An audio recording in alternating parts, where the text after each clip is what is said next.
What's up, everybody? Welcome. If you are watching us live on YouTube, it is Sunday evening, Sunday night, wherever you are, whatever part of the world you are in. Like this video, subscribe to our channel. It's Haberman and MIDDLEKAUFF. I'm Guy, that's John. If you want to check out our podcast, it's down in the description below. We're both wearing black today. If you are listening to the podcast, that's great. You can watch our YouTube channel by checking out the link in the description of the podcast. And if you're listening to the podcast, thank you, 5 stars. Let's get out our cheers, Guy. We have to give some cheers. Yeah, We're sponsored by Tito's Handmade Vodka. One of the truly great products. I'm not talking food and beverage. I'm talking anything. Computers, the iPads I've ever experienced in my life. Tito's Handmade Vodka. Had a lot last night. Well into watching Lincoln Riley get worked. And today it helped me just sit on the couch all day and experience football. But here's cheers, Guy. Because the Niners go down, Yeah. The Eagles go down, Yeah. Mercury Morris and the boys can Larry Zonga. pop a bottle of Tito's. R.I.P. to Greasy's dad. They I think if not my fault, Bob, he's probably still going. But just Breaking cheers news? to them because it's a good Tito's, John. no one even got close, Guy. I mean, it's not even. They don't even have to sweat it. That's right. That's a good one. My dad sent me a picture this morning. Tito's was an answer in his crossword puzzle today.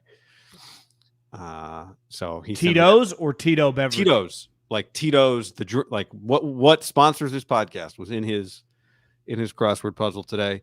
I've got to toast, John. I mean, you got to give credit where credit's due. Jim Schwartz is now 9-1 against Kyle Shanahan. He might be the most valuable defensive coordinator. If you can stop the Shanahan tree, you become the most valuable coordinator in football, I think. So a toast to Jim Schwartz, who mid-game was plotting his hostile takeover of the Cleveland Browns organization, I'm sure. And had they lost the game, it would have been right. Like, I just put me in charge, Jimmy, with my defense and my leadership skills. Yeah, Jim Schwartz. You got to give Jim Schwartz a toast today, John. A lot of salt and pepper with him and Stefanski going. A lot of salt and pepper. Gray and brown. Just a good mix. I mean, both of them have great hair. I'm not. Listen, I have no gray hair because I shave it off. But they got a lot of contrasting, the dark brown to the gray, and just it looks good too. Looks good. I mean, I think they rock both of them, good looking dudes. Jim Schwartz, like white hair early, right? He was white hair young. Yeah, and has leaned into it, but Stefanski has gained some. I feel like in his short tenure with the Browns, still yes, but still looks like he belongs on the cover of a paper towel packaging or something. No frills, no flavors, no fancy labels. Just like the Jets and the Browns defense, distilled and bottled in Austin, Texas, 40% alcohol by volume, name lady proof, crafted to be savored responsibly. John, the 49ers lost to the Cleveland Browns 19-17. I'll give something to add before we dive into the first topic of the night. Well, I mean, I was going to dive in. Kyle's outfit today looked like, when you're sick back in the day when you stayed at home before YouTube TVs and cable bundles and all you could watch were the 3 channels you had, and you just wore your shitty sweatpants and a big-ass sweatshirt. It's kind of what Kyle looked like today. I mean, he looked like his effort getting ready was limited. Sometimes he has, the joggers. Today he had drawstrings hanging out. The sweatshirt was huge. He's fucking MFing everybody in sight. I mean, he was all over the map today, I thought. One of the Kyle Shanahan, before we dive into some topics, one of the Kyle Shanahan highlights, and I know you'll like this, was after early in the game, the Niners punted. And the referees misidentified a penalty on the Browns when it was clearly on Ambry Thomas. You saw that? Clearly on Ambry. Because Greg Olsen and Burkhardt were going like, they got it wrong. They got it wrong. Yeah. Took them 3 minutes to fix it.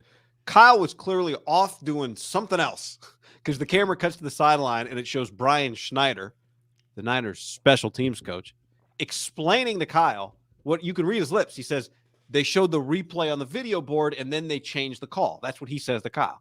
Kyle then says back to him, they can't do that. Kyle he had no idea what had happened. No clue. Now, they're not supposed to do that, correct? No, and I don't think that's actually what happened because it's not – they just misidentified. I think they called it wrong. Yeah, they called it wrong, but there was a penalty on Ambry Thomas, clearly. So that was my Kyle spent a lot of time and then at another point, Greg Olsen said something like, "Oh, Kyle was just over with the offense." He's playing catch up on special teams when it comes time to. One positive, which it annoys you originally, and then you appreciate it, that in these modern day stadiums, like you're watching the Rams Cardinal game, their stadium, everything is so pristine. There's nothing that isn't modern in there. There feels like there's like a tin base to the Brown Stadium that the fans were just constantly hitting. I mean, all day long, the tin banging, which it's like a high school throwback from our youth to like some of the shitty stadiums, that are long blown up since. How many new stadiums are going to have that sound that you could hit? It wouldn't exist. Yeah, the sound of a hollow. It's hollow. It's a good call. I enjoyed that. Yeah. All right, John. So the Niners lose their first game of the year, 19-17 to the Cleveland Browns. And as bad as they played, they had a chance to win it at the end. But Jake Moody, the Niners' third-round draft pick, missed a 41-yard field goal. And I texted you just before the kick. I said, on a scale of 1 to 10, how confident are you that he'll make it? I'm a 3. And your response was, I'm a 5 max.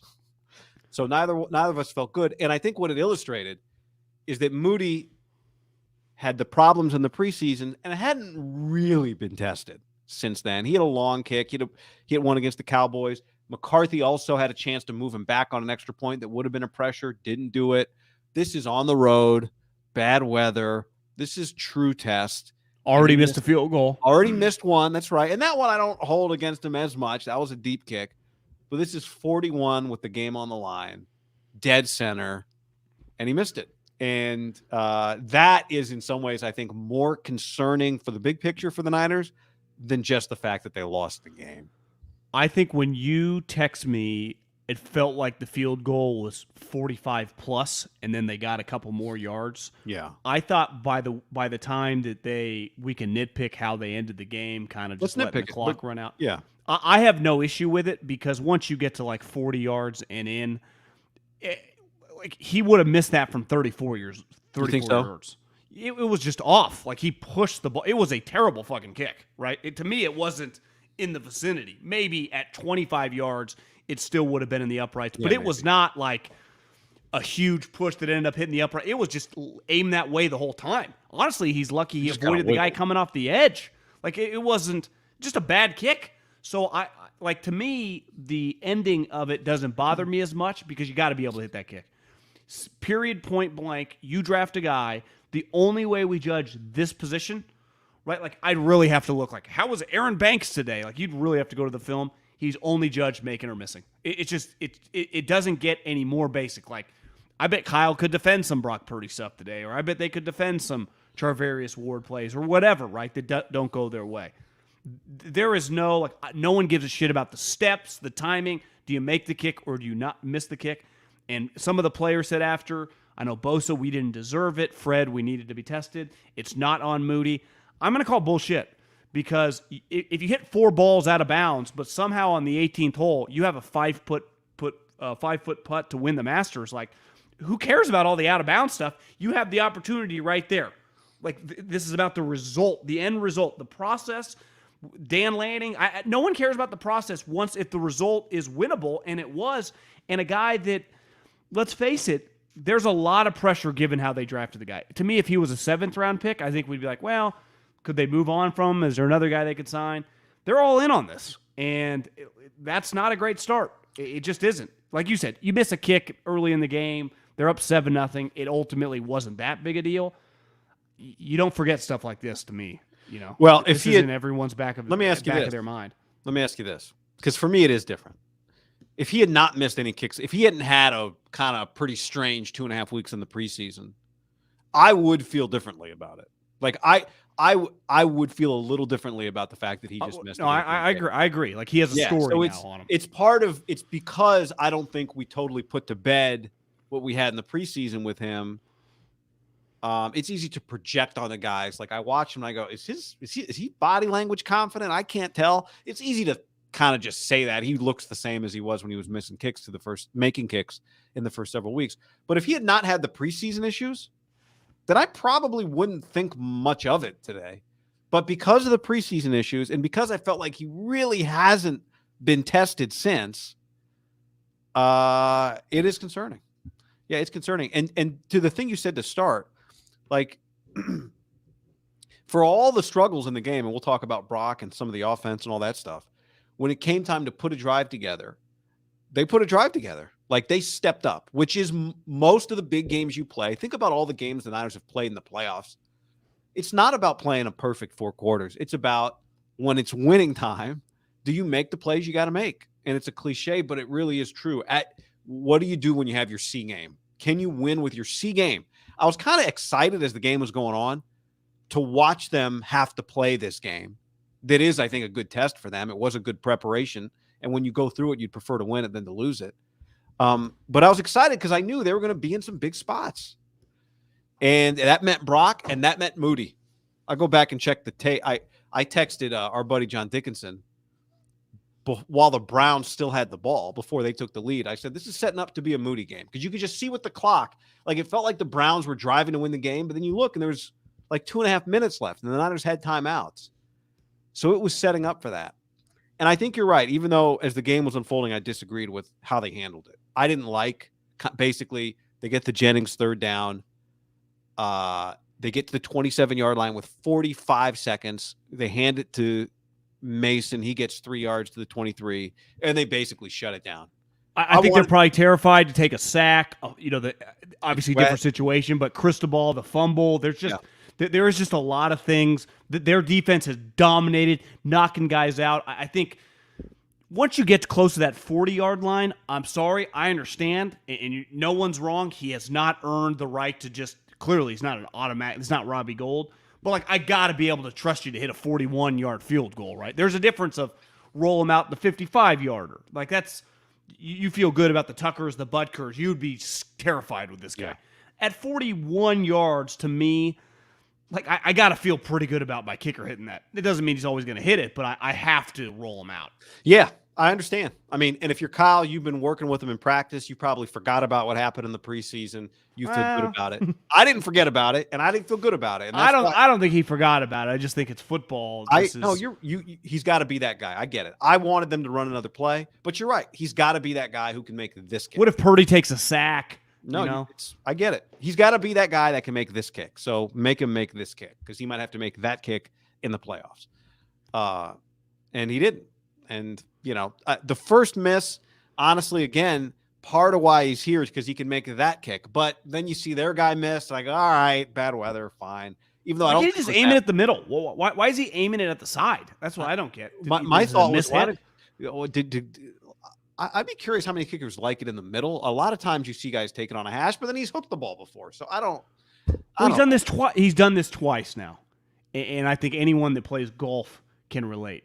When you hit it way left, the next time you were in a similar situation, it's usually off a tee, you're thinking more right. And he's done this twice. He did in the preseason game where he had the bag hook left, and then he had one of the worst misses you've ever seen right.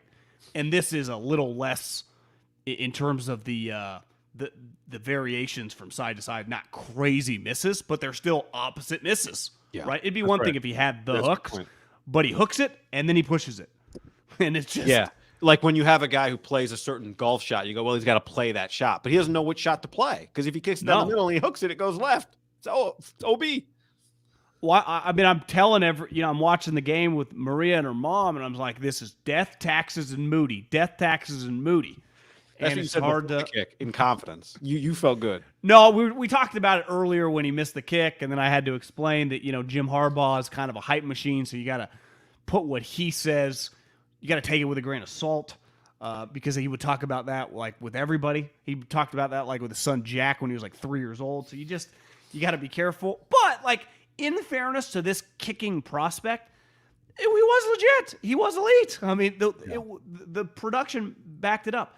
It just gets like, listen, you want a good quarterback for the most part.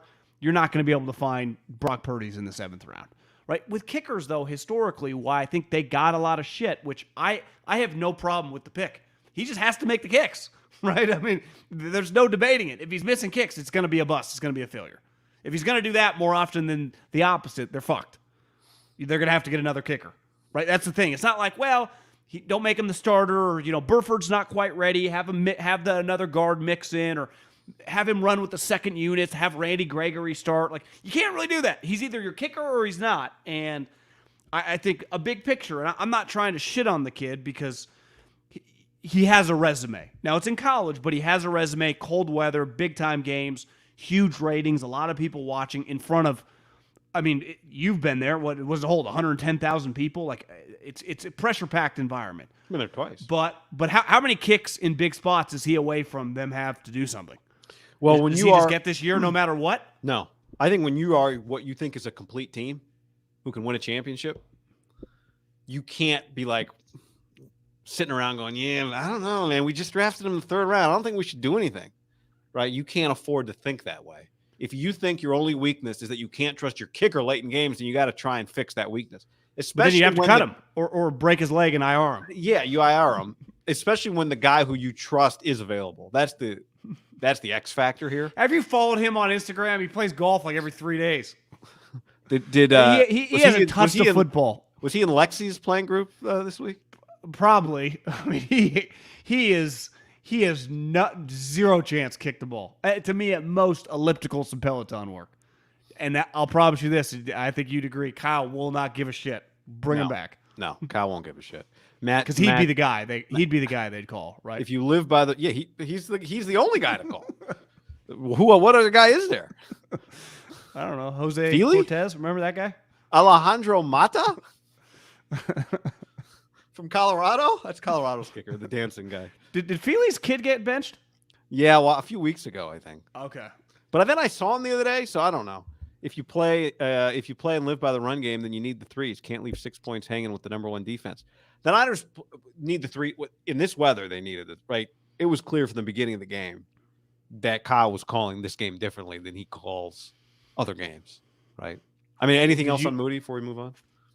It's a major red flag. That there's a good week. Like, none of the practice stuff matters. None of anything matters. It's going to be Sunday when he kicks. That's the only thing he's going to be judged on. By Kyle, too. Right? Because I saw a quote from him after the game, like, I've kicked this a million times. Like, we're doing it. Like, I'm practicing. It's not like I would imagine super high character, hard worker. It's just going to come down to a lot of kickers have failed that people liked, right? You just miss kicks. It's a little like golfing. It's like pitching. You start getting the yips. You start not finding the strike zone. They're like, there's nothing I can do, no matter how much I like you. I can't roll you out. And it's not the thing, though, that's complicated. This is not my closer's blowing save, so I just demote him in the bullpen. You either got to fake an injury, because he's clearly healthy, put him on IR, or cut him, which I would think someone would claim him, which I don't think they would do, right?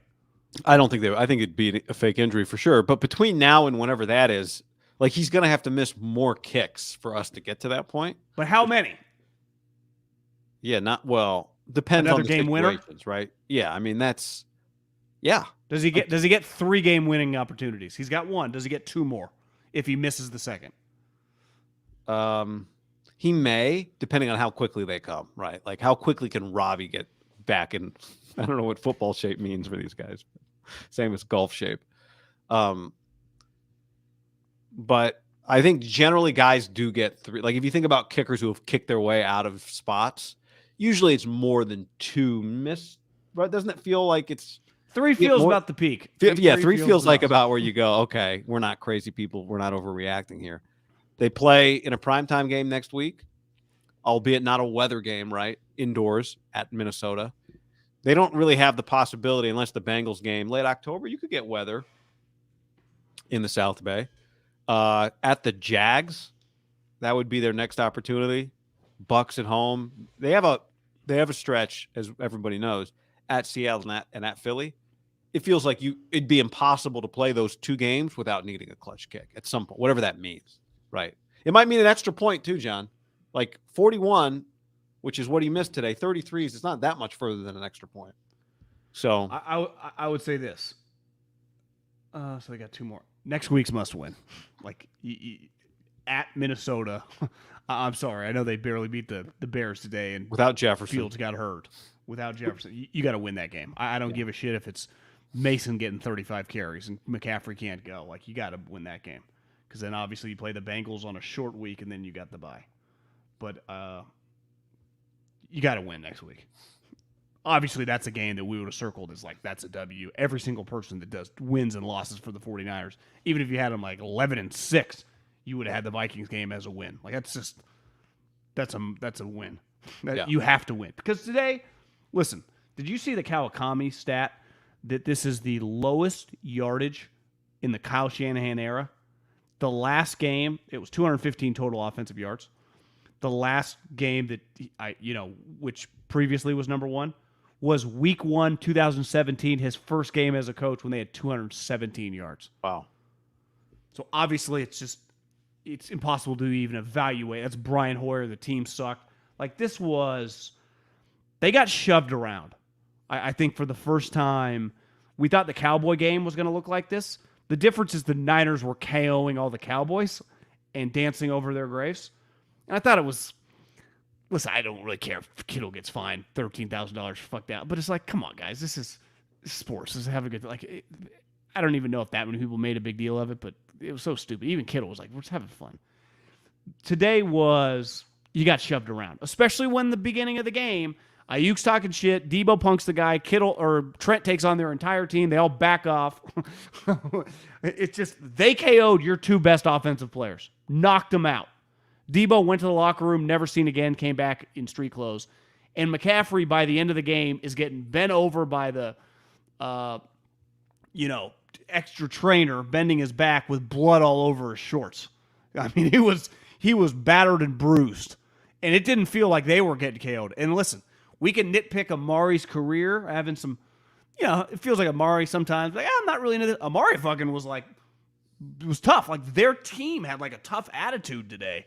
The 49ers, I don't know, they matched it. They were physical too. Do you know a guy that I thought they missed Greenlaw today? Because about midway through the game, you just needed I'll take a 15-yard flag to kind of set the tone. Like, we're here too. And they just didn't have it. And the other two linebackers, God bless their souls, are just not the same. And you saw Fred having to do everything, and they kind of got smoked in the run game a little bit.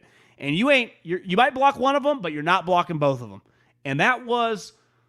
Listen, usually he's on the injury report guaranteed on a Wednesday or Thursday, and then he's just played. This one, it just, all of a sudden he's on the injury report late, and he's just out. I mean, that was sneaky big blow today for a guy that would have loved the smoke. Yeah, happened in practice, but he's in a grimy game. You need him. That's the guy you need. I thought, they got the ball to Ray a lot. I would have liked to have seen Jennings get the ball more because to me, he's kind of like Greenlaw. Like in that type of game, I trust that guy. But see that I think that represents today was a Deebo game. Like, okay, you guys want to fucking roll? You guys are going to hit us? We're going to give it to 19. He goes out. So I think they're giving it to Ray because those were Deebo's. Like, they had game planned all week long. Right. Yep. So, I think today was like a 15-touch game for Deebo, especially if McCaffrey would have got banged up. Like, he might have been running back. He might have done it all. And all of a sudden, what are you going to do? Just scrap those plays? Because they kind of worked on a couple of the end arounds with Ray. I got no problem with giving the ball to Ray on some jet sweeps because you're right, they do work. But those were Deebo's plays. Yeah. I mean, part of it, too, is you played P.J. Walker today, right? Like, for all the things you think the Niners could have done better, the Browns also rolled out a backup quarterback who missed several throws over the course of the game. Yeah.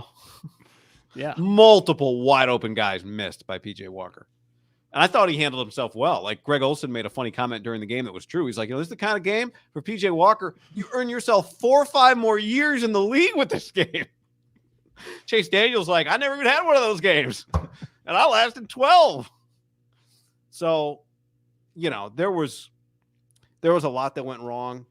You have the Amari high point might have been like one of the best catches of Amari's career. Amari's like, look at this is what Amari can always do. He can high point the ball. Then you look, he's like 6 inches off the ground. Like he wasn't that high, but it was a hell of a catch. You're right. It was. It was a hell of a catch. I thought it was a test worth taking. You have to play in that type of game. Ultimately, they failed to win the game, but I think maybe I'm feeling a little glass half full today just because I watched the Eagles lose to the Jets and it takes the sting out a little. It does. But then you think you make that field goal. Now you're a game up, but whatever. Like that game, a lot more went wrong than just Moody. But you need that experience to matter. Like if you play in that game again in 3 weeks or in a month or in October, January, and you're better prepared for it because Brock specifically played in that game, then you thank that game for its service, because that is one of the best. That defense is what the Cowboys defense pretends to be. And that weather, the weather affected Brock Purdy today. Like there's no denying that, right? And it affected their offense. You want to dive into that, because that was a little alarming, right? Because the one thing, obviously immediately look up his hand size. He has the same hand size as Jimmy Garoppolo, who I would say is not a great cold weather quarterback. But like Jimmy, you went, well, it's not like, he played at San Diego State, right? Derek's knock. It's like, well, he played in Oakland, played in Vegas, and grew up in Bakersfield, played indoor in Texas, and went to Fresno State. Like, he's just not. That's Jared Goff, same thing. This guy went to Iowa State, and I would imagine all their spring practices and half their games get pretty shitty. And obviously the offseason practice in the winter. Like, he has thrown balls and been in awful weather. I would imagine Ames, Iowa, for people listening to this podcast, myself included, never been. That weather has to be fucking miserable 6 months a year, don't you think? Yes. I mean, miserable. Cold, wet, snow, everything. And he looked much closer to like an LA kid for the first time playing, because it was pretty alarming. And Olsen even hit it. Like, I don't think he can grip it. On the one pass to Kittle, which would have been a hard play even if he threw a great ball, when he first threw it, it just felt like they were off timing. And then Olsen said as they were coming back from the replay, like, I think this ball slipped on him, and it was clear it did. Like, he couldn't. He died. Now, the Niners play at Levi Stadium. They're lucky. It's not a devastating thing if he can't, but it is something to keep an eye on. Small hands. He's got 9 inch and a quarter, which I texted a buddy, like, what? That's on the small end, obviously. That 9 is technically really small. People have getting hit. He thought on average it would be well over in the NFL, like close to 9 3/4 would be average, and then obviously 10 and above, or you feel good about. But there's a reason we talk about it, right? That is, and it came to fruition today with him. I mean, the one where he was going like this that's why it gets talked about in scouting combine. Yeah, I mean, the ball that slipped out of his hand, to me, like, that just happens to guys. It's, you're going to have to make throws in this weather, and several balls were just not. What's funny, though, is they had the rain game at home last year, and he threw the ball, I thought, better in that game. I wanted the rain, the cold, the combination of cold, the crowd, the whole thing, and I made some notes. We can go through some of the good throws he made, and late he made some good ones. Missed Ayuk. He dotted Ayuk early in the game down the middle of the field, and Brandon just missed it. Just hit his hands. I mean, it was he kind of got smoked on that, didn't he? He was getting pressure. Brock got two guys right in his face, and he threw it 40 yards on a dime. So, I don't know if that means he wears. Felt like the rain came though stronger. It did. You were more consistent feel that way after the first couple drives. It did feel that way. He was also getting a lot of pressure. I think to your point, like, there's a lot going on. He doesn't have McCaffrey. He doesn't have. Mostly didn't have McCaffrey. He didn't have Deebo at all, and we hadn't seen him in that spot. Like, I think, and you think, he's a really good player. Today doesn't really change much for me, because I'm not going to ride that. Like, let's just watch the whole thing play out. But this idea, and I've been saying this to you for weeks, that like people like the conference, I don't want to hear it anymore. He's proven it. Like, no, he's barely played with a deficit in the fourth quarter, let alone on the road and in the rain. And guess what? Here's the good news. He's going to get another opportunity to do it. He's going to get another fourth quarter in a tie game in the rain. It's going to happen again. That's the way it works. Good quarterbacks play more bad games than bad quarterbacks. Bad quarterbacks get DNPs. So whatever. But yeah, he missed multiple throws, and it felt like the weather was a factor. And you know what? That's where the Eagles, like, we'll talk about it, but that's where home field advantage matters. Right? That's where the Super Bowl gets played indoors. That matters. So, but you just don't get through a season without playing games like this. You can't avoid it. You don't win championships without playing games like this. Two things can be true. He's been excellent this year. He's had an excellent start to his career. It couldn't have gone much better. It really couldn't. I think historically, it's like unprecedented. But today, if you watched a couple weeks ago when Lamar played them, now it was Might have been somewhat chilly, but it was definitely a sunny day. There was no rain. He was like, hey, motherfuckers, I'm the best player on this field, and he dominated the first half. And they went up 21-3. I would say P.J. Walker's better than DTR, like more functional. They definitely can pass better. Not even close, actually. So it's different, but he kind of set the tone early. It was like, I'm going to be like an NBA player, because I am. And I think sometimes that's where the conversation of he can't, and part of it, I hate being critical of the offense because it really works, and no offense had been better through the first however many 5 games of the season than the 49ers. But it is very specific, right? And it's like, okay, we got to pass a little now, but all they can do, or a huge part of their pass game, is the boot stuff. It's like, well, can we just go like even if Deebo's out, when Christian McCaffrey was still in, you can put him in the slot, you put Jennings, like you got a lot of versatile pieces. You can put Kittle in the slot, you can put Jennings and Ayuk out wide. Like they just don't really do that. That's not really their thing. It felt like a lot of their pass plays got blown up because of the rollout, and all of a sudden Brock's under pressure. Back-to-back series with a grounding is a pretty young quarterback thing to have happen, right? But it's like they're running him right into the guy. Like, I know. In fairness to him, what's he supposed to do? He's getting killed because the boot stuff, which Stefanski historically has run, so their players know how to do it. It's like when you do it against the Eagles, you do it against the Jets. They start seeing these things in practice. This isn't hitting these guys off guard. That I just sometimes like.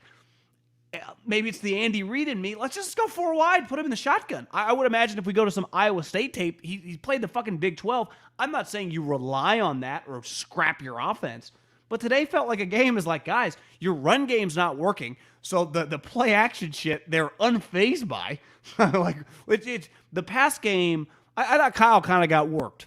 Right now, he's missed one of his best players goes out early. McCaffrey clearly banged up, so he's got some limitations, but he just gets when it doesn't work, and this used to happen, like this was much more of a Jimmy Garoppolo game, and they won a lot of these games with Jimmy Garoppolo, and they lost a lot of these games. You texted me that early in the game. You're like, this feels like this got Jimmy vibes to this game. It can be frustrating with the Kyle offense when it's not really working. It's like, God, you got anything else?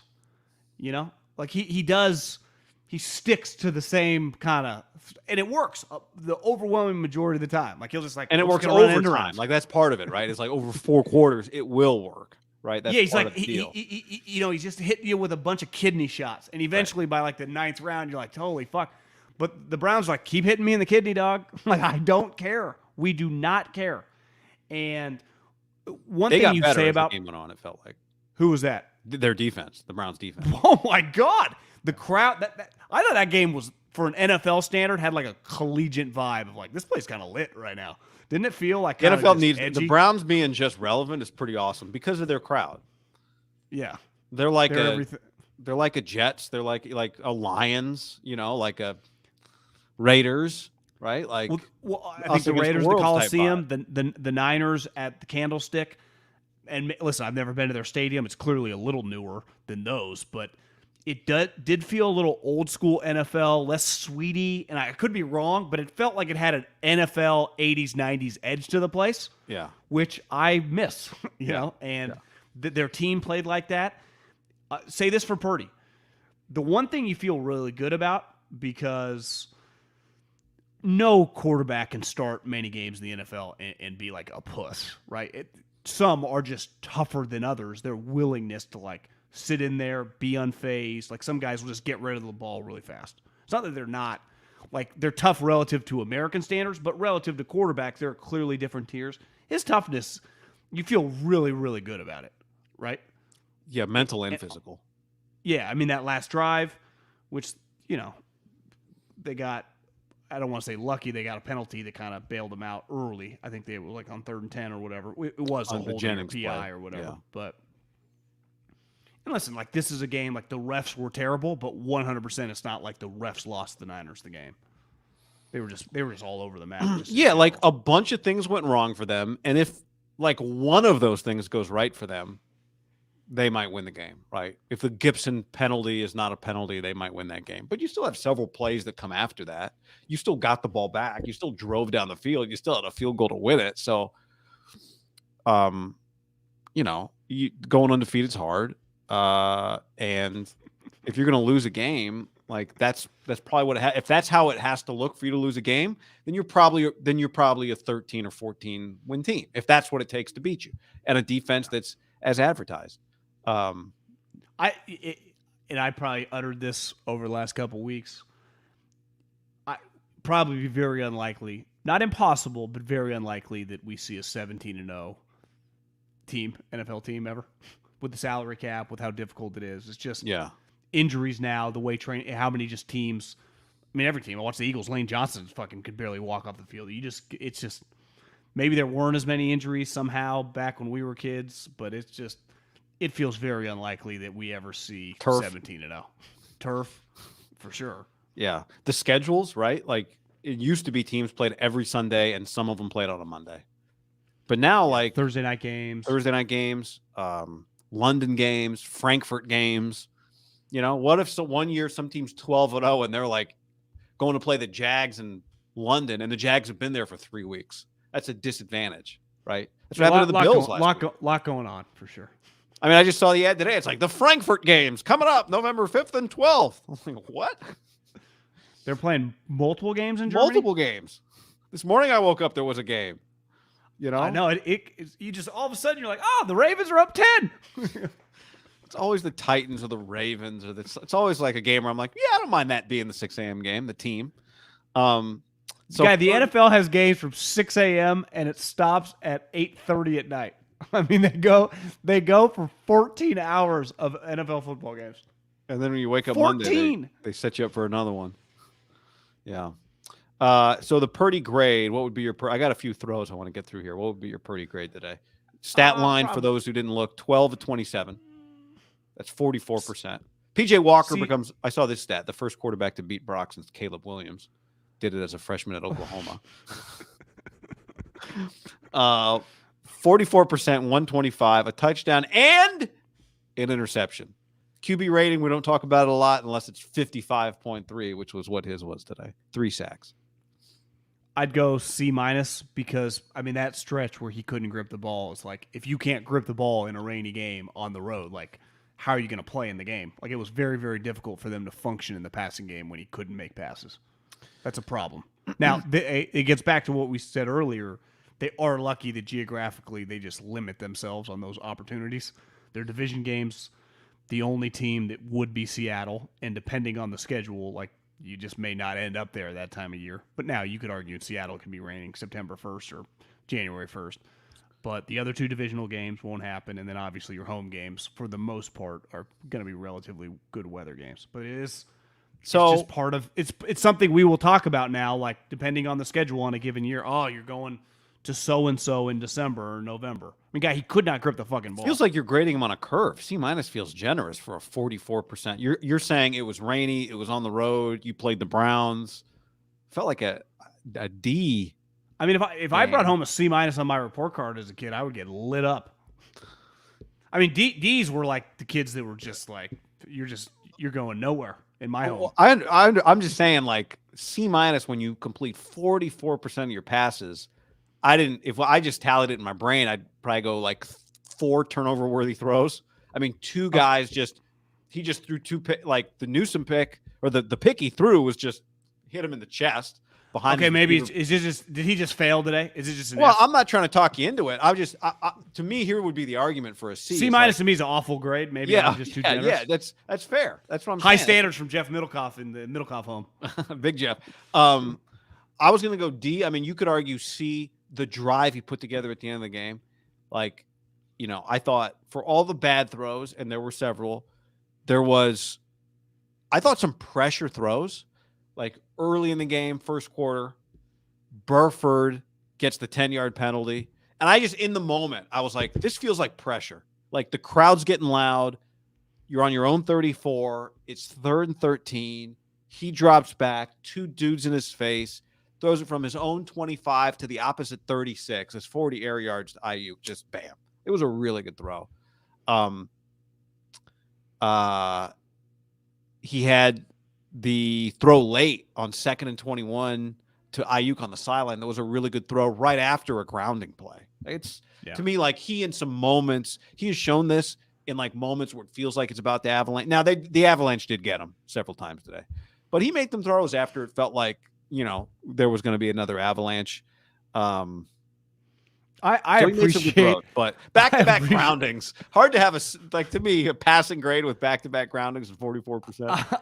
I do appreciate a grounding when you're just engulfed by a guy who outweighs you by 60 pounds, who could outlift you by 500 pounds, who's about to slam you into the ground, and you just do everything possible just to throw it into no man's land. I'll tell you. And the entire other sideline starts going like this, starts pointing like no one's there, and the one guy's like, Kittle's like, no, George, you don't get credit for that. The worst grounding is you were out of the tackle box, but the ball doesn't get back to the line. That's the worst type of grounding because your arm looks so bad when you can't get the ball back to the line of scrimmage.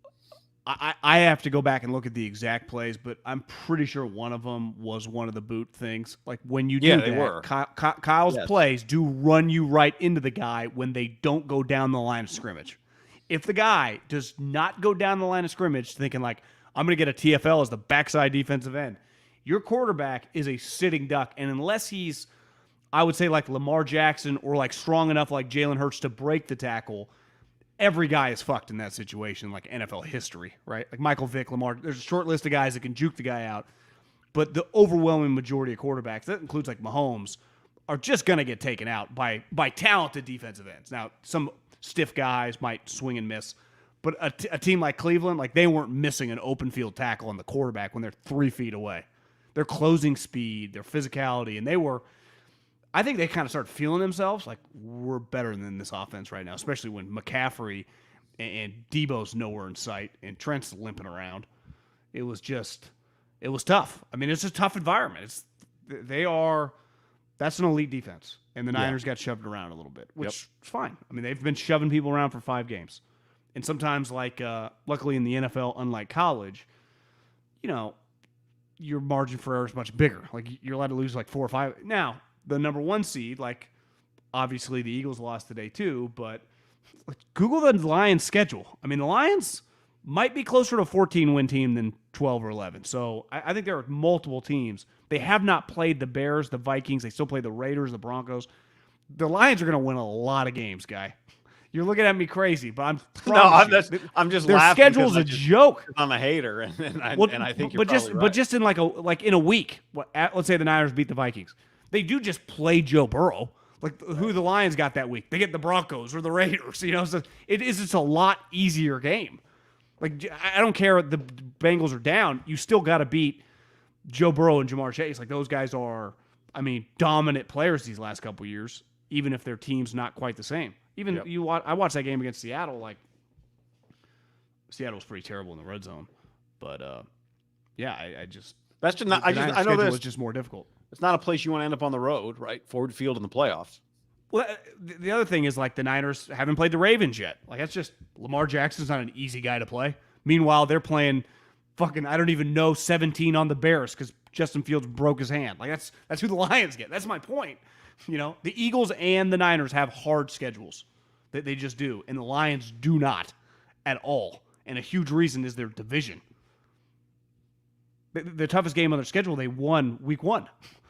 And then probably just given it's hard to win in Green Bay, they won that game too. Yeah. The Lions have a very good chance of going 6-0 in their division, and the rest of their schedule is relatively easy. It sounds crazy, but after you see a game like today, you're like, God, Well, you're right. These teams are really lost. It's not just these teams are more likely to go 14-3 than 16-1. It's the NFL. It's hard. Philly still hasn't looked. Philly hasn't had a 3-game stretch yet where you're like, oh, okay, they found it, like the Niners have. Yeah, and Lane Johnson. They did not come back. So I thought there were a few things I didn't love. The Niners were down 3 at the end of the third quarter. 4th down. I'm looking at it right now. 28 seconds left in the quarter. They let the quarter expire before they punt to start the fourth quarter. Time they could have used at the end of the game. Teams always do that bullshit. College and pro. John, I don't get it. How about this? And maybe this is not a negative if you want to spin this to a Kyle's belief in Purdy, but the Niners give up the field goal. Bosa gets the sack. The Browns end up kicking the field goal. They make it a 1-point game, 17-16. The Niners get the ball unblocked. The Niners get the ball up by 1 at their own 25, and they pulled like a Rams. They took 16 seconds off the clock, took no time off the clock, didn't run the ball. They get an intentional grounding. They pick up some yards with Ayuk, but Ayuk goes out of bounds. Brock, 3rd and 11, they don't do anything about the 4-man pressure, and they punt. So Kyle was like, all right, we're going to throw the ball here. Forget when you get an intentional grounding on first down, it does set you back a little bit. It does set you back a little bit. But he still threw on the next 2 downs. So I don't know, just a weird game from them. Weird game from them all around. I do think, and this is the hard part, that no one truly knows the game plan. I think it was pretty clear with how much run Ray got and how many touches he was getting that it was a Deebo heavy game plan. In a game like today, Deebo could have helped Purdy a lot. I mean, he helps any quarterback a lot because it's easy to get him the ball. And once he goes down like that, that was a big blow. Because I think it was pretty clear that they were going to use him dramatically. You know, even relative to this season, it felt like there was going to be a lot of touches. And it would have amplified the moment Christian was clearly getting banged up, which, like as you and I talked about before we hopped on, it would have been nice to see either one of the plays. Now, if more than likely McCaffrey was an accumulation of the 7 million hits Kyle's running him into this year. But Deebo clearly probably had a play, and we never saw anything. All of a sudden, we just saw, oh, there's Deebo in the locker room. It's like, or the blue tent. Right after. Yeah. So Trent put himself they put a boot on Trent so he could get on the plane. Well, at least with that one, we saw they do the replays. Like, okay, he's got a lower body, knee, ankle injury. Deebo is often like, what is wrong with him? And then the way when he's walking, you're like, well, he looks okay. Right? So it's like you just don't know. I hate that feeling of not knowing. Like, what is the injury? So as we do this Sunday night, X-rays negative, still got an MRI coming. Kyle called McCaffrey's injury an oblique and a rib, which honestly, better than a back. Like when they said back and you're watching, like, is this his back? You think, well, this is a 7-week injury, maybe last the whole season. Oblique and rib, maybe easier to live with. Those are the real, it'll feel like a win if you come out of it. If we're talking about this Thursday and both those guys are fine, feels like it'd be a little soon for them to be fine. But a buddy of mine texted me during the game, listener/buddy, Ryan Radke, and he said, if they lose Trent, Deebo, and McCaffrey and lose the game, this would be the worst day in franchise history since they hired Tom Sula. And then Trent comes back. You're like, they might win the game. And McCaffrey came back for a play. Then you see him back in the swimmer's jacket, and then he's in the Gabe Kapler jacket. Then they send him back to the locker room. So you are kind of holding your breath on those two guys because I know this was the rain and the road, but you do see their offense is just a very different offense without them on it. Brock's a different quarterback. Ayuk's a different receiver. Ayuk was open, like, okay, if you layer the sideline throw, he's open, but not normal Ayuk just running with nobody around him in the middle of the field. Guy, they have good corners. I mean, they got 3 of them. Newsom's a good player. Yeah, they're when they don't have to defend the other two, when they don't have to defend McCaffrey or Deebo, they get better too. Yeah, I mean, they got their defense from Taki. They got dudes. Their team speed and physicality is the closest. They were more physical. Without Greenlaw, it felt like they were more physical. Niners tried to set up a screen to juice. It might have been after a grounding? It was deep in their own territory. And they tried to set up like a juice blocks and then releases, and they're going to dump it down. And it's going to be like an easy 11 yards. And who was it? The D lineman just didn't no, you're not getting away. Like, I'm not letting you go. Like, I know what you're doing. You're not going anywhere. It was 91. I thought a lot of people, you just watch the game are going to be, Purdy, Kyle, obviously the head coach, quarterback. And part of it's Greenlaw missing. There's just going to be a hole. I didn't think it was Paul Hurst. Former Niner. I didn't think that Wilkes had a great game. They kept running 2 of the same plays. That little pitch run. I mean, they ran that over and over, and the constant little screens. Why? Because the Niners are super aggressive. Now, it's much harder to do that when you got the 2 linebackers because they're sideline to sideline ability. But after a while, you get smoked on it a couple times. Listen, it's football. They get paid a lot of money too. They got sweet players. To me, as they're doing it continually in the second half, let's start cheating on those plays a little bit. Like that to me is a defensive coordinator adjustment where we do something. And I felt like they just stayed in their base defense and they kept hitting those plays over and over and over again. And obviously it speaks to Greenlaw's absence, but also it's like, okay, we got to cheat then. We got to make the adjustment. Hey, Fred, cheat over here. Or, hey, Flanagan Fowles or whoever's going to be out there or Hufanga, come up a little bit. And it just, because they weren't going to hit deep bombs. And I'm sorry, like, I don't give Wilkes that much credit when the fucking quarterback just throws it right to Lenore. I mean, that's not like a defensive play. It's it was a classic Amari, like, what just happened there, Amari? What did you? Classic. Well, it's like the moment Lenore's like, "Oh, he's gonna throw it right to me." Amari's like, "Yeah, fuck it, take it." Amari's like, "Release." Yeah, I'm good, dog. You're like, you go, man. You go. You think I'm fighting you for this one? No, take it. If you can make it to the end zone, Godspeed, brother. I'll say this for Wilkes. I do think he has shown a good feel for pressure. Like he dialed up a couple pressures in big spots. The Bosa sack, which obviously. It was the pressure. There were 4 offensive linemen, or I guess 3 offensive linemen and a tight end. They double teamed the D tackle and like the outside rusher, and Bosa was untouched. And I don't even know if they actually. It's hard to tell.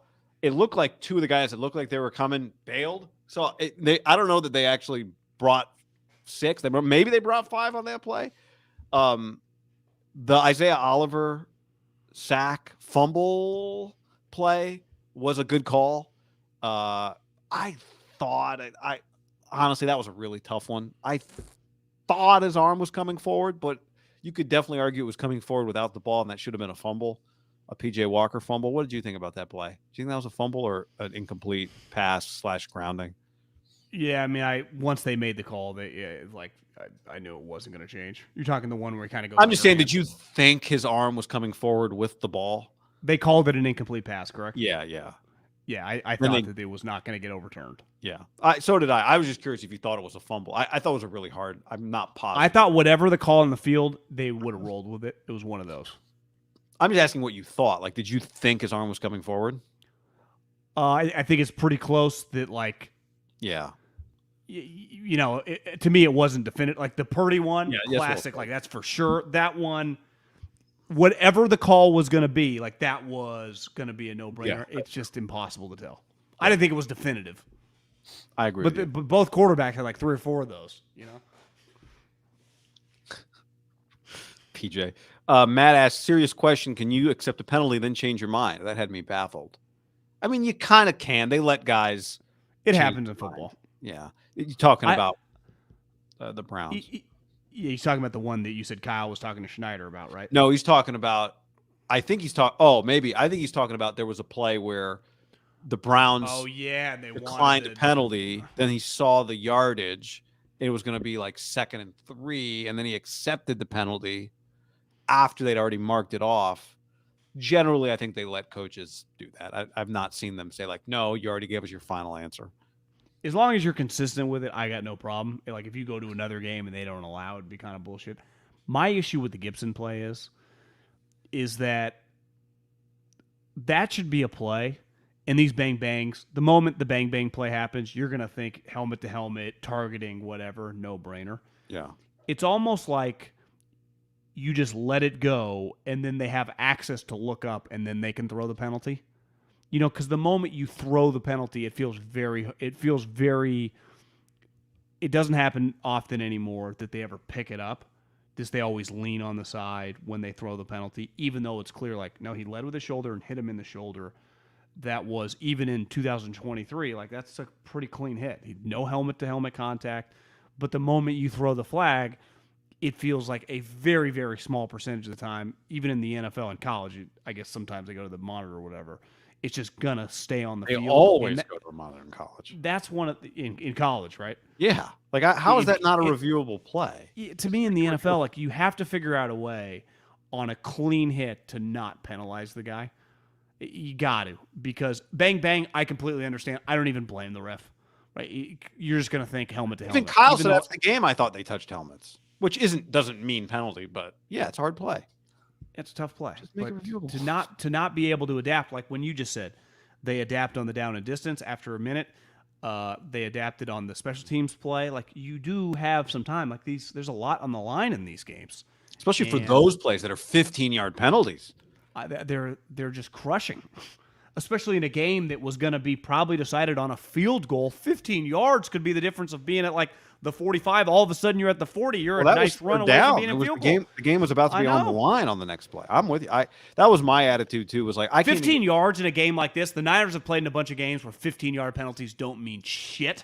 Today's the type game where it's like a 15-yard penalty, especially in the second half, make or break a game. Yeah, I'm with you. I don't understand it. I don't even know that there is an argument, especially now. It feels like they never reviewed. Did you see the Kyle Hamilton hit in the Ravens game? He got ejected. That was a little before I came out of bed. So he got, I read about it. I saw the video of him going like, that's bullshit. Then they show it and it's like, just like, bro, you played college football. I saw the video. That is not an acceptable hit. But what was funny about it is on that play, they flag him for unsportsmanlike. Then like 12 seconds go by, and then you kind of like in the background hear the referee, whatever his number is. Number 32 has been disqualified from the game. Like, either they had a further conversation or somebody in the headset was like, guys, we are in international waters. We cannot let them think this is how we got to officiate this. You got to get this guy out of here. Don't let them think we're that brutal. But they changed. Something happened. Either somebody said to them that's an ejection, but you don't, in college football, as much as you hate the rule, at least it's transparent. Like, they're like, this is getting reviewed for targeting. The punishment is ejection. I had no idea why I know he should have been, I guess. I don't even know. In the NFL, you don't really see it. But the Gibson one was just, guys, we review everything. We take forever to figure it out. Fine. I know. I agree. I'm with you. Roberto says 12 and 27. You probably just got to give him an F. Even though he made some positive plays. You could upgrade to the D for the last drive. Like, he put together a borderline game-winning drive at the end. Yeah. Well, I mean, Ayuk had like 5 yards on the one after the catch. Were the Browns doing the, like, maybe we should let Ayuk score tackling drill on that? What was that? Ayuk's running with like the ball out here, and everyone's just kind of watching him. Yeah, I don't understand. Roberto says that, can we give Robert Saleh a shout out for keeping the Niners home field advantage alive? Dylan said, missed my super chat. Truck threw $2 on to tell us we missed it. I got it started right here. We try to get to these like within segments of like topics, but I'll get to it, Dylan, since you asked. They need to go back.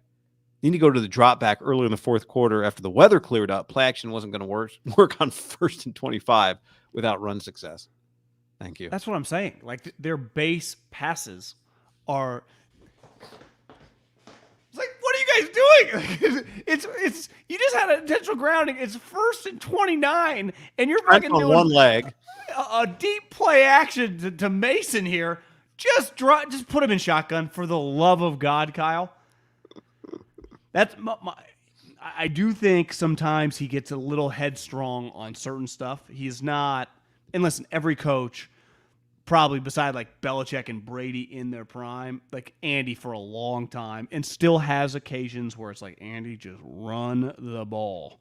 If anything, Kyle's too likely, like, I'm hitting him on play actions. There really aren't any perfect coaches. I bet Vince Lombardi's had some flaws with his, running the power sweep. But if you're going to want to win a Super Bowl, and the one thing about the 49ers games now, a lot like the Eagles, it feels like the Niners and the Eagles are kind of watched like they're like the Golden State Warriors right now. Like, everything they're doing. Because the 4 games were on in the afternoon. The only game I was super locked into was Eagles-Jets. Yeah, that felt like what I wanted to watch. Like and in the morning, I wasn't like nothing to me. I wasn't like multiple miles. Like, let's just watch this Niner game. Give me red zone over here. Yeah, I would go to 4, and then a lot of times I'd click it because none of the games really mattered. It felt like the Niner game and the Eagle game would have been like when Georgia and Bama were playing. If you're like the SEC network, it's like those were the 2 games that matter. It felt like that watching them both. the intensity. You feel it like on their coaches. Not that all coaching staffs aren't intense, but these two teams have a lot on the fucking line. Like, let's face it. Let's just look at the NFL right now. You know, the Chiefs, Travis is running around with Swifty. They're going to cruise to 13, 14 wins. They've already won a couple Super Bowls. Obviously, if they don't win a Super Bowl, they're going to be devastated. But all of them got rings, right? The Bills, Miami, like, I'm sorry.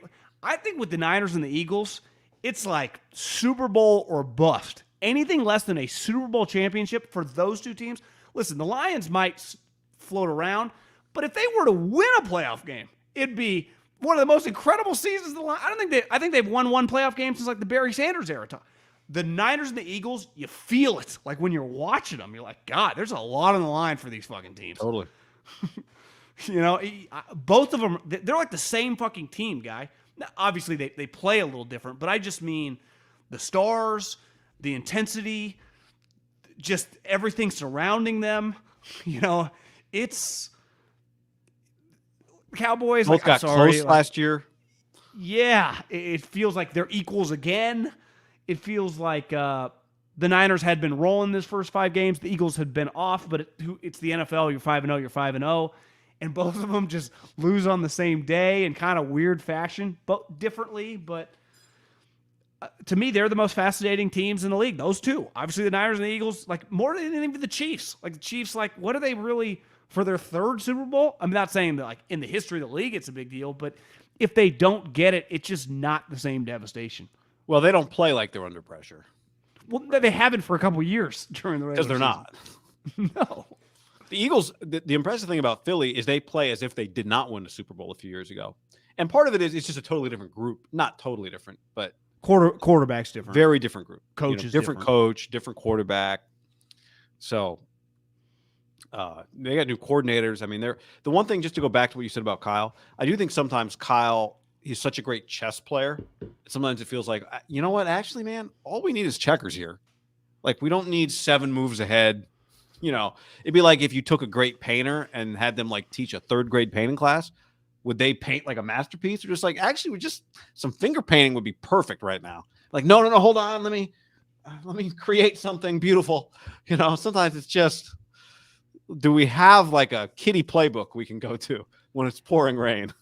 And I would say, now listen, Andy for a lot of his career took a and by the way, I've come to the realization this year, sorry, just to add this on, like, I think more and more, Kyle, when it's all said and done, will turn out to be one of the great coaches of our lifetime. And he needs to win a Super Bowl to justify it. But I think that's what it's going to end up being. He knows what he's doing. I'm not. Well, like, anyway, back to Andy. Would you consider Andy one of the great coaches of our lifetime? Without question. And think how long it took for him to validate that. You could argue it was like, the first Super Bowl is like, oh, finally got it. But then 4 years later, went to another one, then won a second. It's like no one can even talk. Like what Bochy's doing right now, just double middle fingers up. Like, I'm one of the greatest big game managers in the history of a game that's been going since like the gold rush in the middle of the 1800s. That's how good I am. You work out flaws. Like Bochy got to work out flaws when he was with the Padres. Like, I still think, like you said, sometimes, like, Kyle, just fucking have a drive where you're just running like out routes or something. Just keep it kind of simple. We don't need specifically with quarterback pressure. Quarterback pressure, unavoidable. It's not like Brock's pat 3.5 seconds to throw. I mean, he is turning his head. There's a dude on him. But just run a couple slants, some outs. Just run some basic pass routes. Andy will do that all day. I think they're kind of opposites. Andy just always leans pass. Kyle always leans base it off the run. And there's like a fine balance, right? And this guy, especially as clearly as he could throw it a little bit better in this game, just have a couple passes. What did they do on the final drive? We got to keep it kind of simple. And what happened? Bang, bang, boom. I mean, just have some of that. Now, you could argue, and maybe if Jim Schwartz was here, like but he wouldn't. They didn't need a touchdown to, right? It wasn't like I'm playing really conservative because they need a touchdown. They need a field goal. And they got enough good players with Kittle and Ayuk still in the game where, I'm still playing defense. So, yeah, they got worked. They got, relative to the standard, right? I mean, they got outcoached. And you could argue outplayed for the first time.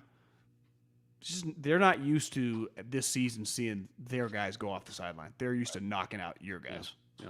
And not come back. Or I do come think back that and, like, I do think leave. that rattles you a little bit because I think you saw it in the Eagles game once Lane.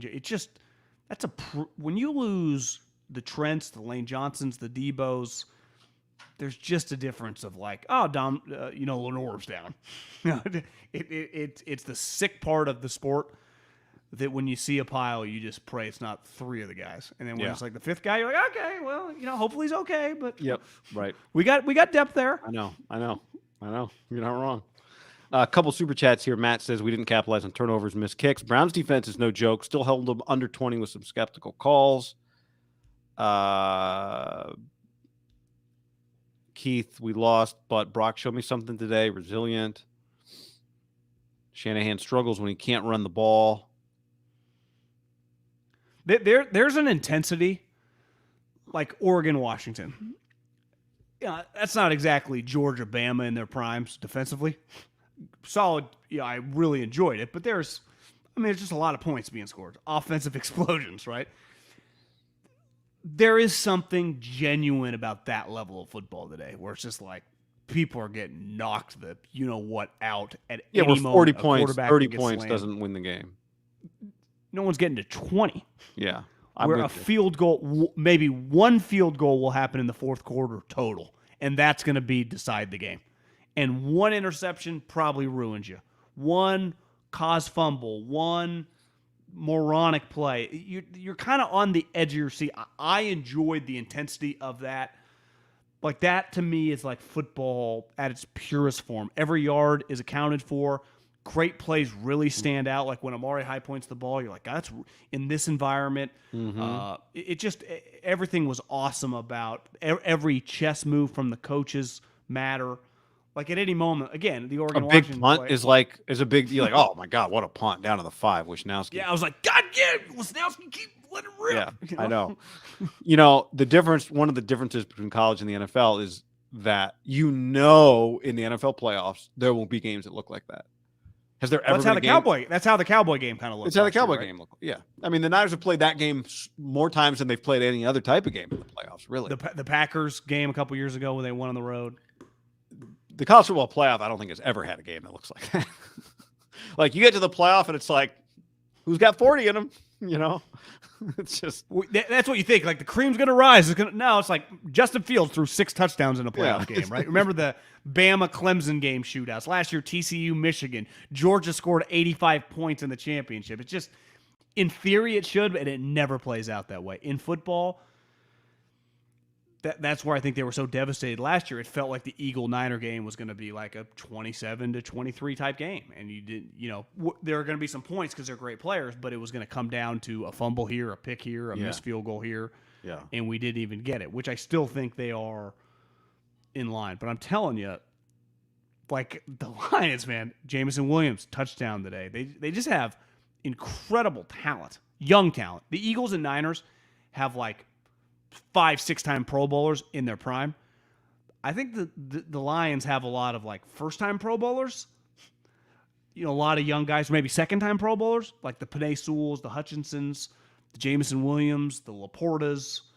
They just got a lot of guys that you're going to look up in like 5 years that could be like these Eagles and Niners, which you should get them, but it's just something to keep an eye on. All right, Lions schedule: Ravens, Raiders. Where's that game? In Vegas? Oh, Ford Field. Too bad. I would have liked to have seen like how many Lions fans roll into Allegiant. Then a week 9 bye. Then they go to the Chargers. They got the Bears. They got the Packers. They got the Saints on the road. Another Bears game. Broncos at home. Vikings. Who knows what they'll be by then. They go Vikings, Cowboys, Vikings to finish their year.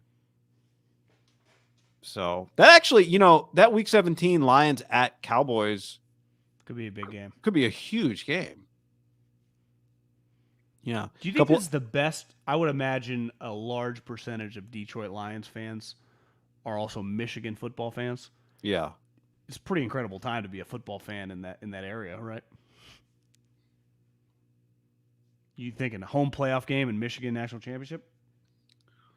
I had a buddy who does the area. He's like, I think the gap's obviously the last 2 years Michigan got over on them, but the gap of talent wasn't that wide. He's like, the gap of talent between the two teams this year is. Which two teams? Michigan and who? Ohio State? Like he thinks Michigan's like the last couple of years more coin flip going into it. He thinks there's a clear advantage just team wise, the talent on the field, Michigan versus Ohio State. They look pretty good. Turns out the quarterback Ohio State lost is pretty damn good too. Jim, although he wasn't great today. Not Jim, but John and Adam. You see, they were at the Michigan football game yesterday, Indiana. So I didn't see that. They were there. Yeah, I think Michigan it's been pretty good. cool if you got a picture of John Lynch and Jim Harbaugh, like the Niners tweeted it out, the group hug. Would the Niners tweet that out? Yeah, remember because they did the. They buried it. Back. That's right. Jim and 11 guys came back to celebrate the 2012 team 2 years ago. It was like Jim and I don't even remember who else was Dante there. Whitner's there for work. Yeah. Alex lives down the. Couple more super chats. Let's see here. This is from Matt. A couple more super chats, John. Matt says the defensive coordinator turnover and how well the defense has performed is a testament to how awesome they are. How many have the Niners had since 2019? Yeah, third defensive coordinator defense. The Niners' bad defensive days, you look up, it's like they give up 19 points. Like, okay, I hesitate to call it bad. It's not bad. I mean, Ambry had to come in at one point when Lenore went out. Lenore came back, but Ryan. Well, this game was really going to be about the defense was going to win it. Like when you look at your team tomorrow, if you're the winning team, the defensive coordinator, when you break up into units, would look at that unit and say, "You guys won that fucking game." Right. And that was the game today, right? So it's like, yeah, I'm with you. We're nitpicking two high-level elite units, but the unit that played better was going to win their team the game. This was Brock Purdy, 12 fucking completions, McCaffrey in the sideline with a chiropractor, and PJ Walker every other pass flying all over the yard. This was a defensive game, and ultimately, which we can't say very often the last couple of years, the Niners' defense was not the best defense on the field. No. McCaffrey still had 14 touches, too. It's not like they got no McCaffrey production in the game, right? They got to use McCaffrey. I mean, the touchdown, the thing that gets lost is the touchdown to start the game for the Niners was a pretty badass play. The outside toss to McCaffrey. Does it count if he were to be out on Monday night? Does the streak end, or as long as he plays? That's a good question. He's tied for longest with Orenthal. I don't think he is because I got a text from my buddy Radke because he gets access to all this like NFL research.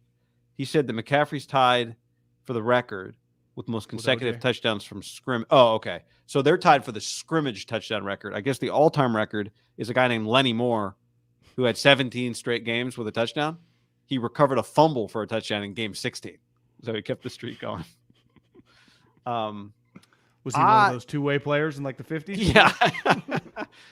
Yeah. That's a good question. I think my guess is it's games you play in. It's my guess. I would guess that too. Yeah. Pretty special company. Ryan says winning. Yeah. Well, yeah, it is company. It's you think they do autograph signings if they're tied for the rest of their lives? Like, hey, Christian, we got you. It's autograph signing. Oh, what's OJ signing? Well, it's not exactly sports memorabilia. It's his book. It's called If I Did It. Ryan said winning with 3 minutes to go and they throw 3 times to go 3 and out and take 15 seconds off the clock. Yeah, that was what the Rams. That's what the Rams have done in years past to the Niners. So, not ideal. I got to give old McVay's got a baby on the way credit. They're having a pretty just impressive. We're just a high level operation. Yeah, because they're going to end up going. Well, I was, but I know exactly that thing against the Niners is why I brought that. I was just watching them play. I'm like, they're going to go like 9-8 with a bunch of random guys, Stafford and Aaron Donald. This is a kind of like we know what we're doing around here, and we'll have another draft, and I bet you're going to look up and we'll be better than Seattle in a couple years. I think their floor is just really high because McVay's this is where Dallas doesn't have an elite coach and they don't have an elite quarterback, so they're really who's talented. More likely to make the playoffs, Seattle or the Rams? Because Dallas is gonna make the playoffs, right? Well, I mean, right now it feels like probably the Rams. I guess Have they played yet? They played week 1. No, did they play week 1? Yeah, they played week 1. The Rams beat them. Rams are 3-3. Seattle's 3-2. Yeah. I feel like they're very similar. That's a good call. Though, honestly, though, I think the South is going to kind of weed itself out. Obviously, the North is only going to have one team in the Lions. It should be the 3 wild card teams. And this speaks to, it's not going to be easy for the Niners because these teams are not, I know they have beat them lately, but, it should be the Cowboys, the Seattle, and the Rams. Those, if relatively healthy, those should be the 3 wild card teams, in my opinion. Unless Stafford hasn't, Stafford could get, anybody could get hurt, but Stafford in particular already Cooper Kupp came back today, had a touchdown. What was Stetson Bennett's gone, right? He's not even around the team. Not around the team. But it's, he's not the answer anyway. Puka Nacua 4 for 26 today. I guess Cooper got 7 for 148. I watched a decent amount of that game because I did a little 4-screen. Did you do a little what? I just did, the multiple screens. Oh, 4-screen. 4-screen. Yeah, the 4-screen. All I wanted yesterday was Oregon State, UCLA, and USC Notre Dame split screen. I don't want 4. I just wanted the 2. But I guess the engineers are working on it. Even today, some of my multi-views were limited. Just give me, I need 2. Just give me the 2. Yeah, just keep going. So you watched some of that game. The Cardinals for a half, they'll give you everything they got. They'll throw the kitchen sink at you. They just ran out of juice. But God, they do. They're going to be a joke to, you better just show up because they're going to try for a little bit. They'll eventually break, but they try. Now, do you keep trying at 2-11? I don't know. It's, early. We're not even at Halloween. You get to the point late November, you're like, listen, we're fucking 1-9 here. You eventually break, but.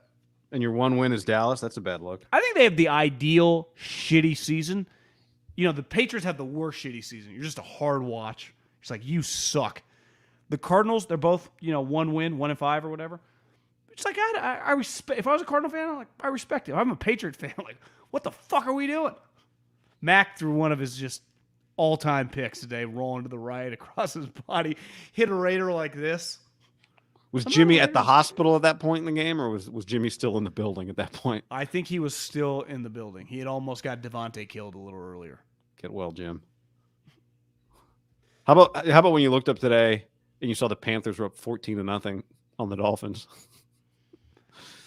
I hadn't seen that. Actually, I didn't see any of that game, I don't think. But they were plus 14. They're up 14-0. So if you took the Panthers, you're up plus 28. And the Panthers not only lose, they don't even cover. Brutal. They then score 35 straight points. If you took the Panthers, you don't. It was 35-14. I did see my guy Will Blackman had a great tweet. Did you see the video of Crosby beating 2 guys for the safety? And Blackman just tweeted speed bag with bags. He just went around both of them like bags, bag drill. It was pretty good. Hey, speaking of Raiders are 3-3. John, I think it's special motivation when you're hosting the Super Bowl in your stadium. You want to be there for that,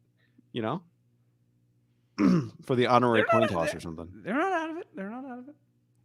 How about the Saints? Why do the Saints throw 4 straight moon balls in that game instead of trying to just get closer to the end zone? Did you see the end of that game, Texans Saints? Did I see the end of it? I bet on the Saints, and I think 2 guys who combined got for Hargrave level can't miss free agents. Derek Carr and Jimmy Garoppolo were given a lot of money this offseason. I think combined this year, Derek's making 35, Jimmy's making close to 30. They are making a lot of money. I think both guys have been really shitty.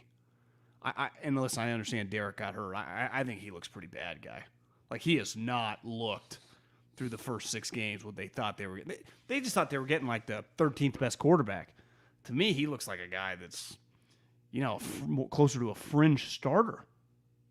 Pretty big day for Saleh and And D'Amico, a couple nice wins, but Yeah. I'm sorry. If you pay him that much money and you're playing a first-year head coach and a rookie quarterback, I get it's on the road, but you can't lose to the Texans.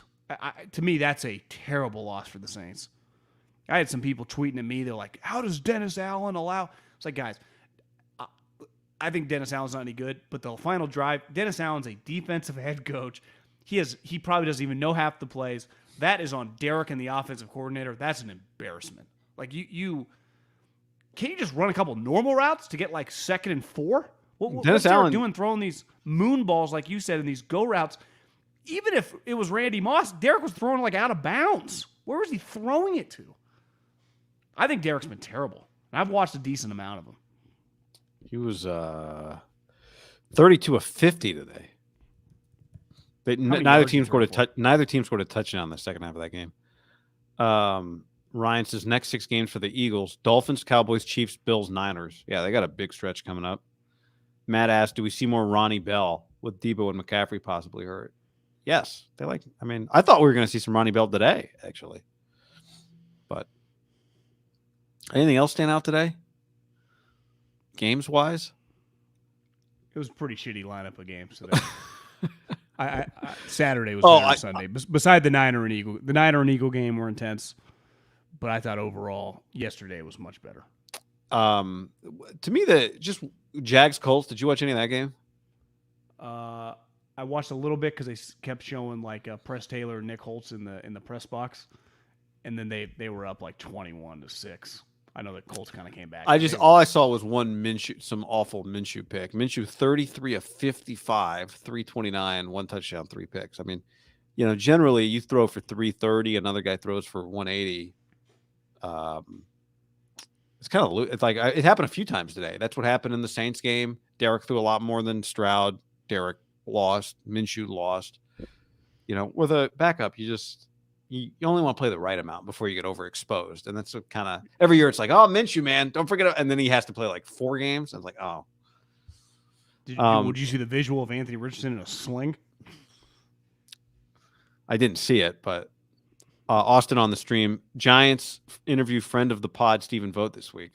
I know. The last 2 weeks I've been texting him and he hasn't been replying, which is unlike him. So maybe something's up, because I texted him right after Kapler got fired. I said, time to come home. He didn't reply. No, that's not like him. Normally replies. So I texted him again today. Eyeball emojis. No reply yet. He's been the bullpen catcher / some other thing for the Mariners. So I think it's time, John. Bring him home. He wasn't good enough for Fresno State. Missed on that one, but as a player for the Giants. As a player, yeah. As a player. Coward compared Bo Nix to Derek Carr. In what way? I think it's interesting. The way they play, kind of dumping it off, getting rid of the ball, not willing to really take hits. He obviously, to me, Bo probably has more Taysom Hill athleticism in him. Like, he can kind of run around and be an athlete. But is he just, Penix would just sit there to the last second and throw just a dart. Problem with Penix is he can't really, you love the player, but at the next level, is he kind of like a Tua sitting duck? He can't really move. Right? Well, that's my comp. He's a bigger Tua. Yeah. He's a bigger Tua. But that's what he is. Man, his arm, I think his arm might be a little better than Tua's, but he can sling it. And the beauty of their offense is their guys catch the ball on the move and just keep making plays. Oregon makes hardly any yak. I don't know if you noticed that in the game. Almost no yak for the Ducks. Penix, I think, is clearly the better quarterback. Penix is the better quarterback of the two. My problem watching the game with Nix was just it doesn't feel like he can, or their offense lets him just kind of drop back and let's find the guy. I thought he missed a lot of open guys. I did not think it was a good game for Bo Nix, and they still almost won the game.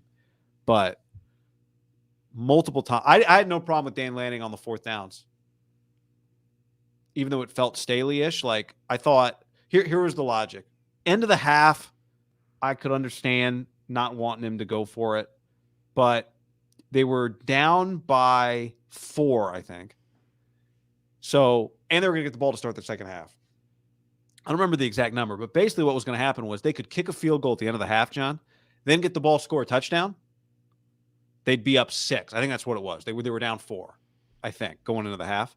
So if they kick the field goal, then they get the ball, score a touchdown. They would have been up 6. They would have kicked the field goal, be down 1, get the ball, score a touchdown, up 6. So the next time Washington touches the ball, they're going to score. You're going to trail again. You know what I mean? So like I understood, like, let's get the touchdown and then we score again. And now they're chasing us. If you take the field goal, you still trail, then you score the touchdown, and then they take the lead and you're chasing them again. And then at the end of the game, I was like, well, you punt, they're going to drive the field on you and score a touchdown, and there's going to be no time. Says who? They had one touchdown the entire second half. The entire second half. I understand, but the second they got the ball, what happened? They drove the field on you. They scored. Well, yeah, because you give them the ball with half the field to go. It's a double whammy. You give them the ball at the 50-yard line or wherever the exact yard line was. Yeah, around there. It's a huge momentum to the sideline. So it's like it's a double whammy. You hand them the ball, but it also like resurrects the juice of the team.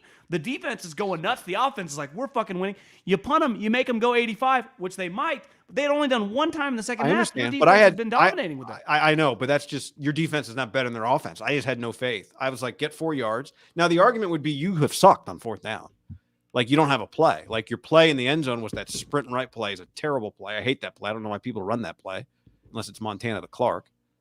And then their play on that 4th down was awful. So maybe you don't have to play, you shouldn't run it. But I was okay with it. And I'm not like, you know me, like I'm not Brandon Staley's the man. But I had no problem with it just because I thought if you gave Washington the ball, you were flipping a coin that they were going to take your life. And they did. And then you still got the ball and kicked a field goal. I mean, but I wasn't killing Dan for that. I thought the play calls were bad. I just think in that spot. I mean, I just think in that spot, you make him go 85, 90 yards. That's fair. When your defense had played really well. To me, it's the context of if the score had been 50-45 and they had scored 3 times, like, of course you're going to get. But, like, your defense had been awesome. Penix was fucking peppered. And I feel like you bail them out in that situation. And I don't know. I mean, nothing enrages me more than, like, the process was right. It's a results-oriented sport. Did he say that? The process was right? No. Yeah, I don't think he said that. He said, like, college coaches don't talk like the pro guys do as much. The pro guy, because, in the pros, a lot of these teams have a guy making $500,000 running the numbers. Like, they have a guy, and that guy never has to take any accountability. It's like, well, who? It's like politics. It's like bureaucrats, politicians. Like, who? No one ever takes any accountability. Like, the result of this, our process, our minds were in the right spot. It failed. But in the pros, there's a guy. With Dan, I'm not saying that he doesn't have a numbers guy, but it's a little different. Like, I view him doing it, and his whole thing is aggression and fucking pedal to the metal. Here's the thing I will say about Dan Lanning. Unlike Staley, Dan Lanning's clearly good. He's built a really good team. They're fucking got players everywhere. You watch those teams probably closer to me.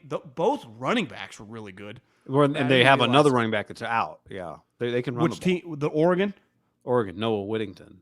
Yeah, and Washington's guy's good. Like I just thought the talent top to bottom. Yeah. In that game, it was just a high level game. Both teams, both coaches. Like I respect Dan Lanning as a coach, as a recruiter. Like he's clearly pretty good. I just think in that specific situation, because I had someone texting me at the game, an NFL person. It's like, Lanning lost it last year, going for it, and it backfired. And it's like, and this he did. And you know what happened last year? They ran it, but also last year they ran a bad. Like every time I see it, they're running bad plays. Now maybe I'm just judging the result, but last year they ran a sneak with their backup quarterback. Nix was out of the game, and the thing fell apart on them. Not a sneak. Did Oregon State beat Oregon last year? I think they did. Someone DM'd me. I'm a big Oregon fan. I obviously like Dan Lanning, but the reality is 3 of his last 4 losses are 2 to Washington, 1 to Oregon State. Like that's kind of a problem up here. Yeah. I'm not saying hot seat or anything. He's a really good coach. But my point is he is just losing devastating games to the wrong team. My problem is that, and I like him too, so I don't want to say my problem, but he says that thing about like aggression. Like we're an aggressive team, we call aggression. But tell me this, when you watch their offense, do you feel like you're watching an aggressive offense? passing. Well, maybe I'm they too run the hell high out on of Bo Nix. Maybe he's because Derek was a better passer in college than this guy. That'd be the one thing, right? Well, I Like, don't you know could rely how on high Derek are you. passing. You might be too high. I like. To I'm just me, saying, he like, has to go to the right spot. Like he really has to go to the right place. I think. Who you talking? Bo Nix? Nix, yeah, Yeah. in the NFL. Like I don't think you just drop him on the Bears and that's not working. No. But I just their like season's not even dead.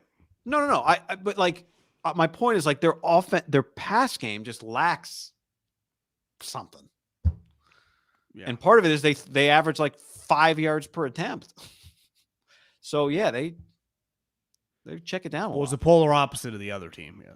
Which is just how fun is it? Well, to watch they those guys do throw the look a ball? lot like the Tua the year when he had all those wide receivers, and you just watched Alabama. It was just bombs away.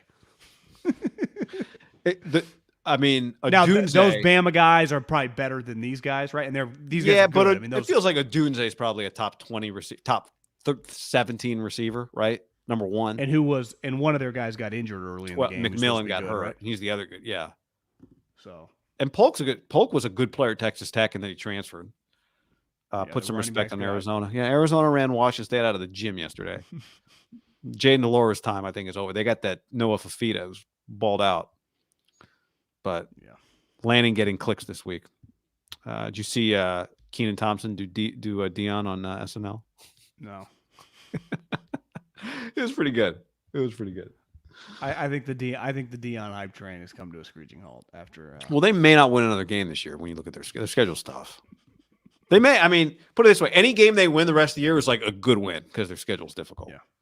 So, in fairness, like one of the best players in the country, a guy that's probably going to go in the top 10 of the draft, was getting mossed. I mean, what are you going to do? You're going to lose, right? 300 yards receiving. I had zoned out and then I came back in. Yeah.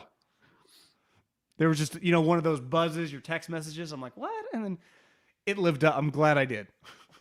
It was a remarkable thing to witness. It was a remarkable thing to witness. That honestly, probably the highlight of the weekend. Just that I witnessed that live. Yes. Yeah. Yep. Yeah. That was at home. Buffalo, place is rocking. The Friday night Pac-12 games, like we haven't had as many of them lately, and they can be pretty good. That was a good one. Is that kid hyped? You heard of him before? 13? I mean, I heard of him because I did their spring game. Elik Manor, they don't really have a hyped offensive skill set group, But the thing with Stanford, as you used to scout them. Even in years they're bad, you're like, oh, here's some 6'3" dude chiseled out of stone that plays receiver for Stanford, All their like 4.0 offensive linemen win the game. They're all doing this. So, okay. Yeah. All right. On that note, thanks for hanging. Peace. Peace.